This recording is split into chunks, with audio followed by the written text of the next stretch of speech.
Assalamualaikum warahmatullahi wabarakatuh. Saya Nita Fitriani, NPM A1A022027 dari Prodi Pendidikan Bahasa dan Sastra Indonesia, Fakultas Keguruan dan Ilmu Pendidikan. Pada kesempatan kali ini, saya ingin menjelaskan tentang materi analisis varian ANAVA satu jalan dengan menggunakan SPSS dan manual. Sebelumnya, yang saya hormati Bapak Noe Romansa, SPD MPD sebagai dosen pengampu mata kuliah Statistik Pendidikan di Prodi Pendidikan Bahasa dan Sastra Indonesia. Baik, langsung saja. Pada analisis ANOVA sendiri dikenal sebagai dengan dua jenis atau one way atau two way. Tujuan dilakukannya uji ANOVA satu arah adalah untuk membandingkan dua rata-rata atau lebih yang digunakan untuk menguji kemampuan generalitas. Jika pengujian ditemukan sebagai sampel tersebut berbeda, maka bisa digeneralisasikan. Kemudian, pada kesempatan kali ini saya ingin menjelaskan atau menjabarkan sebuah data yang bisa kita ujikan di SPSS dan manual, di mana dalam hal ini saya akan mengambil uji ANOVA dengan menggunakan jenis yang pertama, yaitu one way atau satu arah.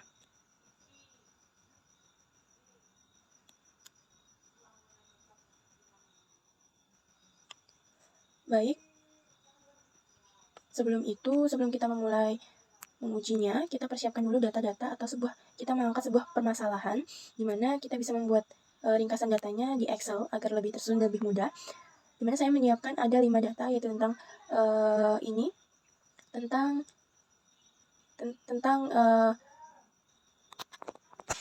di mana pada sampel permasalahan yang diangkat yaitu tentang bagaimana suatu kemampuan berbahasa itu bisa dipergunakan dengan menggunakan metode yang tepat. Di mana dalam kemampuan bahasa ini terbagi menjadi 4, yaitu mendengar, menyimak, membaca, dan menulis. Nah, ini merupakan variabel yang akan kita ujikan nantinya. Jadi langsung saja kita salinkan ke data Excel-nya. Pada data A atau pada data mendengar, ini terdapat 5 data atau 5 responden atau 5 sampel yang kita ambil. Begitupun sampai dengan data yang kelima, itu sama jumlahnya yaitu 8. Kemudian setelah kita mendapatkan data itu, kita langsung masuk ke dalam aplikasi SPSS. Teman-teman bisa mendownload aplikasi SPSS ini untuk dalam pengujian statistika agar lebih mudah. Oke, langsung saja di sini langsung kita ke variable view. Pada variable view kita masukkan ke nomor ini tentang ini saya menggunakan data lain, namun untuk mempermudah petunjuk dalam penggunaan SPSS dalam analisis ini. Teman-teman bisa menyesuaikan sesuai dengan data-data yang teman ingin ujikan. Dimana ini ada nomor, tipe, white, desimal, kemudian label. Teman-teman bisa menyesuaikan sesuai dengan gambar yang ada di layar monitor ini. Kemudian setelah di variable view, kita balik ke data yang view di pojok sebelah kiri. Kita masukkan ke kolom yang pertama, itu adalah metode. Metode itu adalah merupakan data yang kelima tadi, data yang terakhir. Di mana dalam data yang terakhir ini, saya menyiapkan 4 data, berarti 5 data, tapi diujikan itu 4 dan 1. Jadi, dalam metode ini, satunya masuk ke metode. Jadi, pada kelas A atau kelas mendengar tadi, dia metodenya berangka 1. Kemudian, pada metode yang mendengar atau angka B, data B, kelas B, itu metodenya menggunakan angka 2. Begitu seterusnya sampai dengan angka 4. Kemudian, setelah variable view, data view dimasukkan, kita beralih ke tetap di data view tadi, kita klik ke menu analyze, bagian tab button atas, bagian analyze, kita klik compare means, kemudian pilih one way ANOVA, sesuai dengan monitor yang ditampilkan. Setelah memilih one way ANOVA, kita masukkan, maka akan muncul seperti gambar di monitor. Yang pertama, itu kita masukkan kemampuan atau kelas di atas metode tadi ke dalam kolom dependen, dan kemudian yang metode dimasukkan ke faktor. Sebelum diokekan, kita pergi ke post Hodge dulu.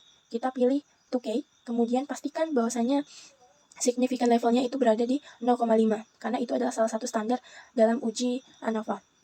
Kemudian setelah post host, kita ke bawahnya ada option. Setelah option, kemudian klik descriptive dan homogenitas of variable test. Continue, kemudian muncullah seperti gambar yang di akhir ini, muncul di layar monitor, maka lalu kita klik OK. Nah, setelah klik OK, maka akan muncul seperti output pada gambar yang ada di monitor. Nah, ini banyak sekali tabel-tabelnya, namun yang bisa kita baca atau yang sangat penting itu pada bagian deskriptif. Pada bagian deskriptif menjelaskan tentang nilai minimum, nilai maksimum yang berada di data-data yang kita jelaskan tadi, yang kita ambil tadi. Dimana bisa kita buktikan bahwasanya pada data 1 atau kelas 1 atau A atau yang mendengar tadi adalah nilai minimum dari data itu adalah yang paling terkecilnya 14. Benar? Bisa dicek lagi ke data yang di Excel tadi, ternyata benar. Nilai minimumnya adalah 14 dan nilai maksimalnya adalah 47. Dan nah, kita bisa buktikan sampai dengan data yang keempat atau data yang terakhir dengan menampilkan nilai minimum dan maksimumnya. Kalau sudah benar, berarti data yang kita masukkan ini adalah benar. Kemudian dari total keseluruhannya ini adalah 60. Ada 60 data dari kelima kelas. Kemudian pada tes homogenitas atau tes of variance, kita bisa melihat nilai signifikannya, di mana nilai signifikannya ini berada pada 0,985. Dapat bisa kita simpulkan jika tadi kita sudah menentukan bahwasanya standar passing grade-nya adalah 0,5. Maka jika nilai itu berada di atas 0,5, maka bisa dikatakan bahwasanya data yang kita sajikan itu masuk ke dalam standar, yang dapat diartikan bahwasanya data itu diterima. Kemudian pada tabel ANAVA, kita bisa melihatnya. Setelah deskriptif tadi, kemudian tes homogenitas, ada tabel ANAVA. Pada tabel ANAVA ini kita bisa melihat ada tabel F, di mana tabel F ini menyajikan tentang nilai 4.410 dan ada nilai signifikannya adalah 0,12.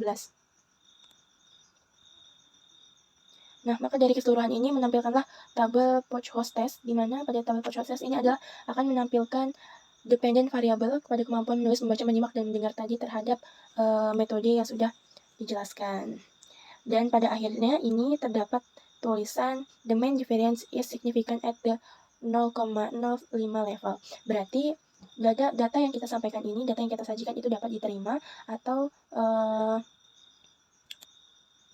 sesuai dengan standar. Mungkin itu yang dapat saya jelaskan. Lebih dan kurang saya mohon maaf. Wabillahi taufiq wal hidayah. Wassalamualaikum warahmatullahi wabarakatuh.